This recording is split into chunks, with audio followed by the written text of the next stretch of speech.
Welcome back to the DB990 restoration. For those of you new, my name's Barry. We're at the point next door, we're just about full.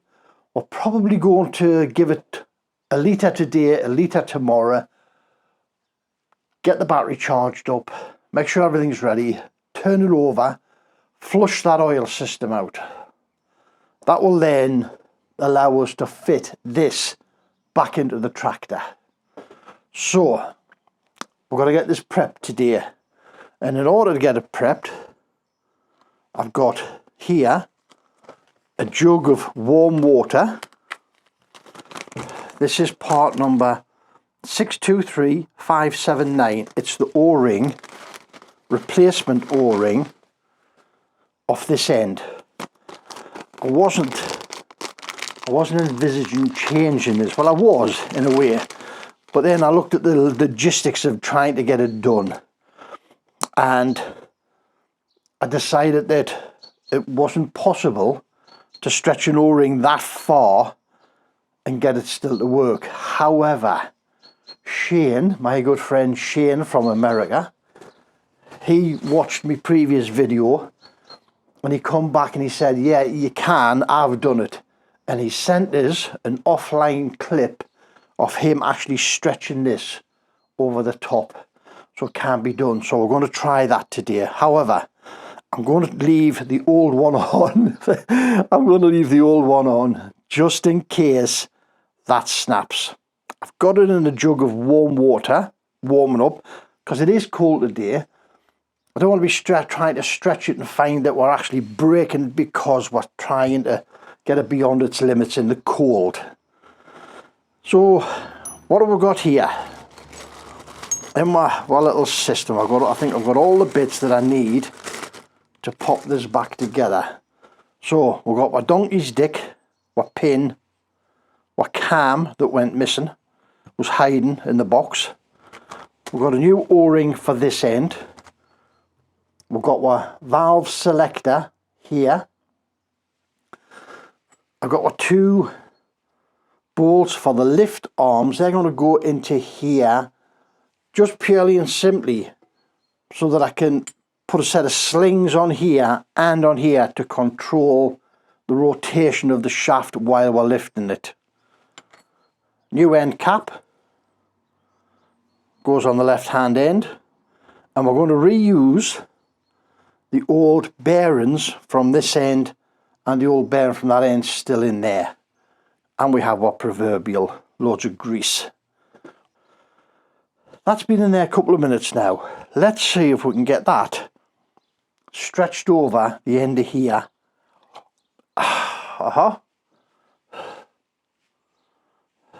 Let's have a look.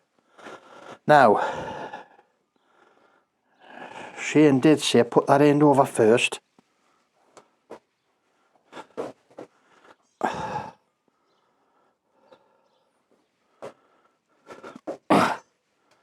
We'll move that because we're going to end up on the floor. I've got this all covered in grease to try and make sure that everything slips as good as it can. Do you know what? Shane, thank you so much. I will put a link below in the description to Shane's video where he rebuilds this, but it is missing this bit, and it's missing this bit because Shane just put that together out of his edits for me. He might decide to release it publicly, but I'll put a link to his video where he puts his shaft back together. So now we can cut off the old O-ring, and we've got one new one there, and it has, as you see, it's really just about gone back to size, and it probably will once it just sits there for a few minutes. Okay, next thing, donkey's dick. So obviously that is this end. However, on this end, you can see here we've got a bit of damage where it's been sitting like that in the bottom of the lift cylinder, probably in some water that's separated out of the oils. So I want to turn that over, and we want that up so that it's rubbing on the clean surface here as it goes inside the piston in the lift cylinder. Now let's have a look. So we've got a roll pin. Tell you what we need. We need some eyes on, don't we? So we can see what we're doing.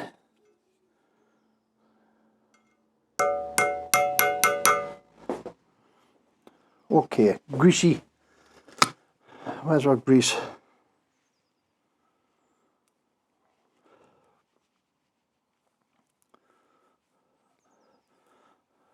Now when this goes back together into the tractor, it shouldn't be sitting all that long before it gets oil going around it.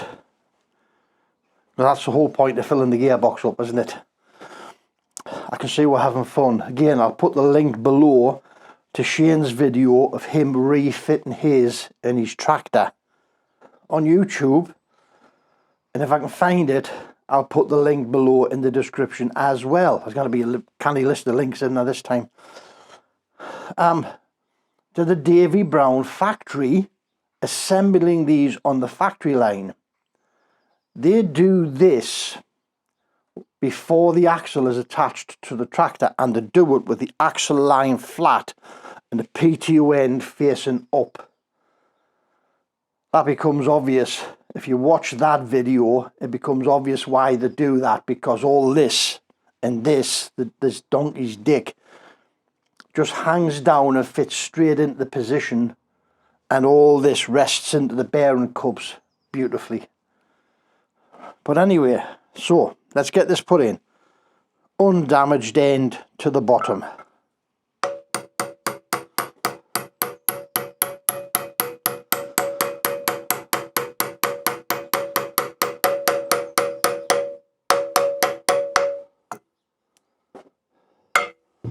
That'll do it.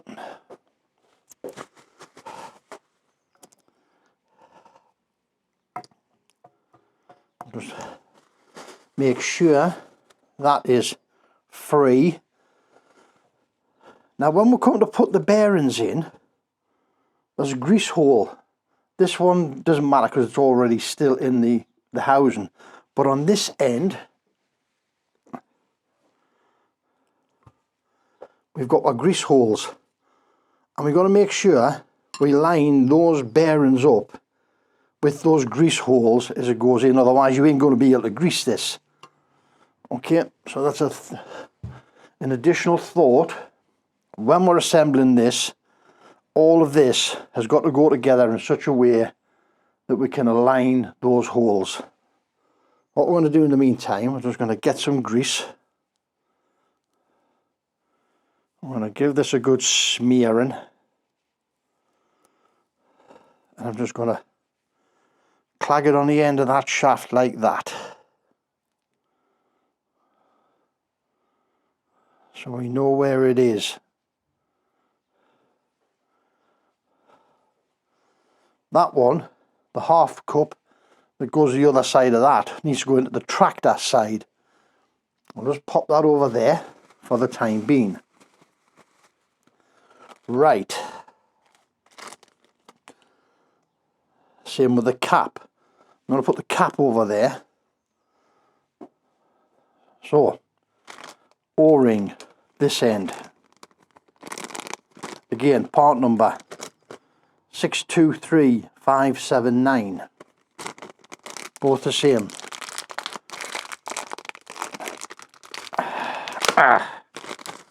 And I'm convinced they came from Stuart at Barclay Williams.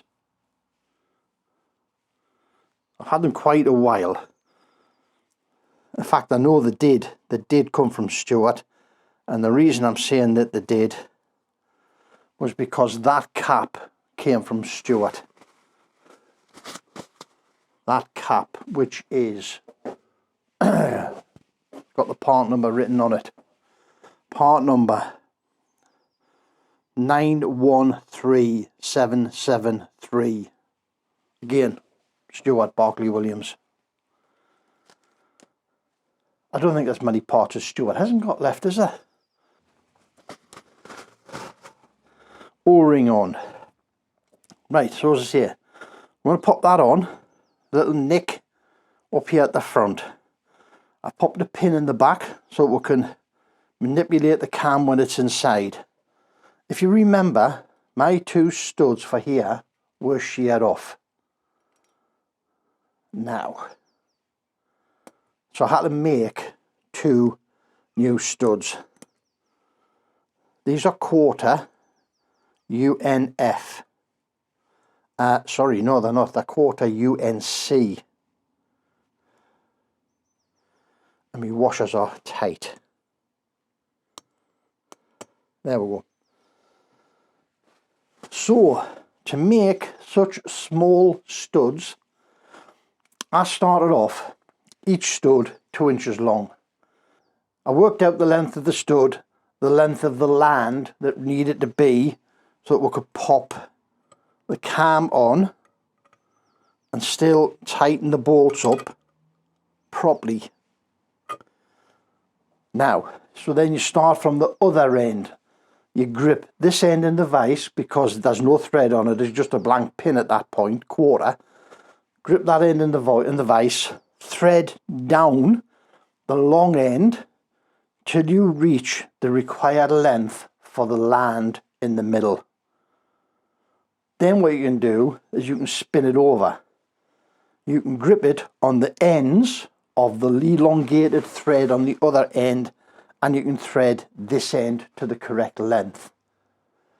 Then you chop your damaged threads off the other side, dress it up to the finished length, job's a good one. Okay, that's what I did. So let's get a bit of grease onto this. Bit of grease on the inside of the cam face here. Pop that there for a second with my nuts and my washers. They're nylocks. I've got a couple of nylocks for that. So I've got my O-ring on, greased. Take some grease.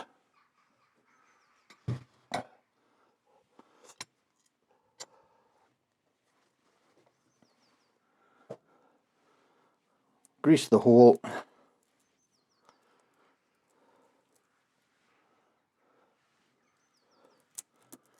I don't think you can ever have too much grease in here. And I was just going to be pushed out, but in the meantime, it's not going to do any harm, is it? I'm going to grease the seat for the O-ring to go into.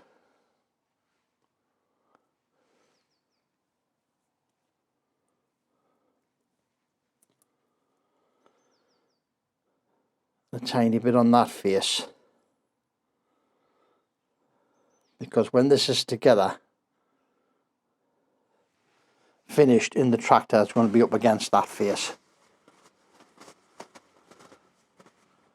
Okay.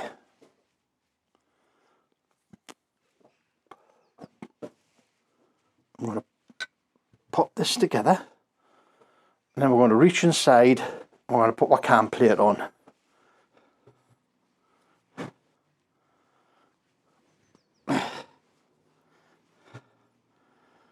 You ever known anybody make such hard work or something?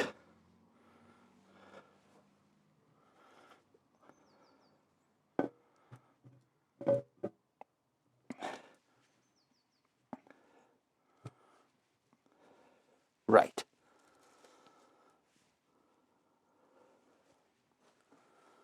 That's my selector body in place. I'm going to reach in with my cam.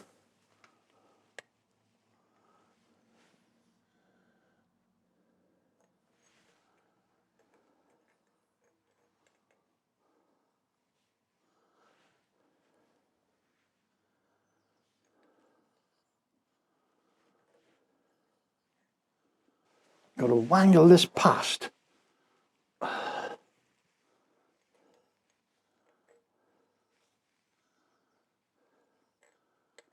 There we go. And it's got to pop onto the little stud that's in the middle of the shaft. Now pop a washer on there. Get a nylock. Start and thread a nylock into there. As I say, this is just really keep everything together. Stop everything dropping off. I know why we're floating about with it in mid-air. The last thing you want is now for that selector and the valve chest to drop off onto the floor, isn't it?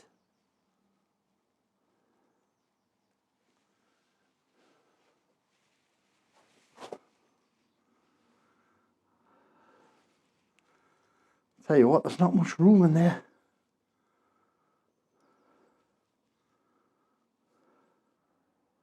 Just having a squint here, make sure that I have got things the right way.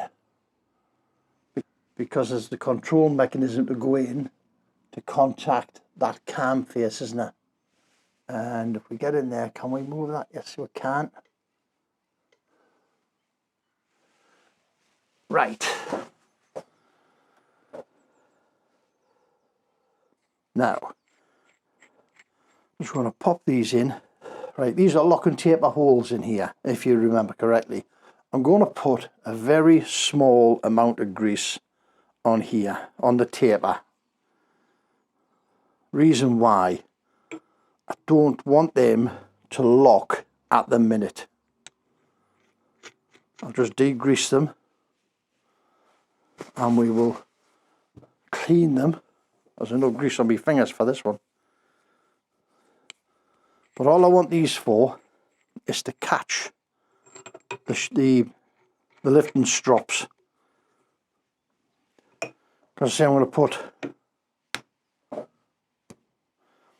to put 2 strops around here, as in Shane's video, 2 strops around here, and I've got a leveler. So we'll suspend this from the leveler, from the engine crane, so we can jigger it about a bit, and we'll have an adjustment mechanism on these so we can raise and lower these. Because what can happen is this cam in here can bind up on the inside of the casting, and because of the weight of the arms and the weight of the casting, it is possible to shear off those 2 studs inside there by trying to rotate this lot against itself. Which is why I think Massey Ferguson, which is why I think Davy Brown came up with the whole principle of loading this vertically down into the axle before you put the axle on the tractor.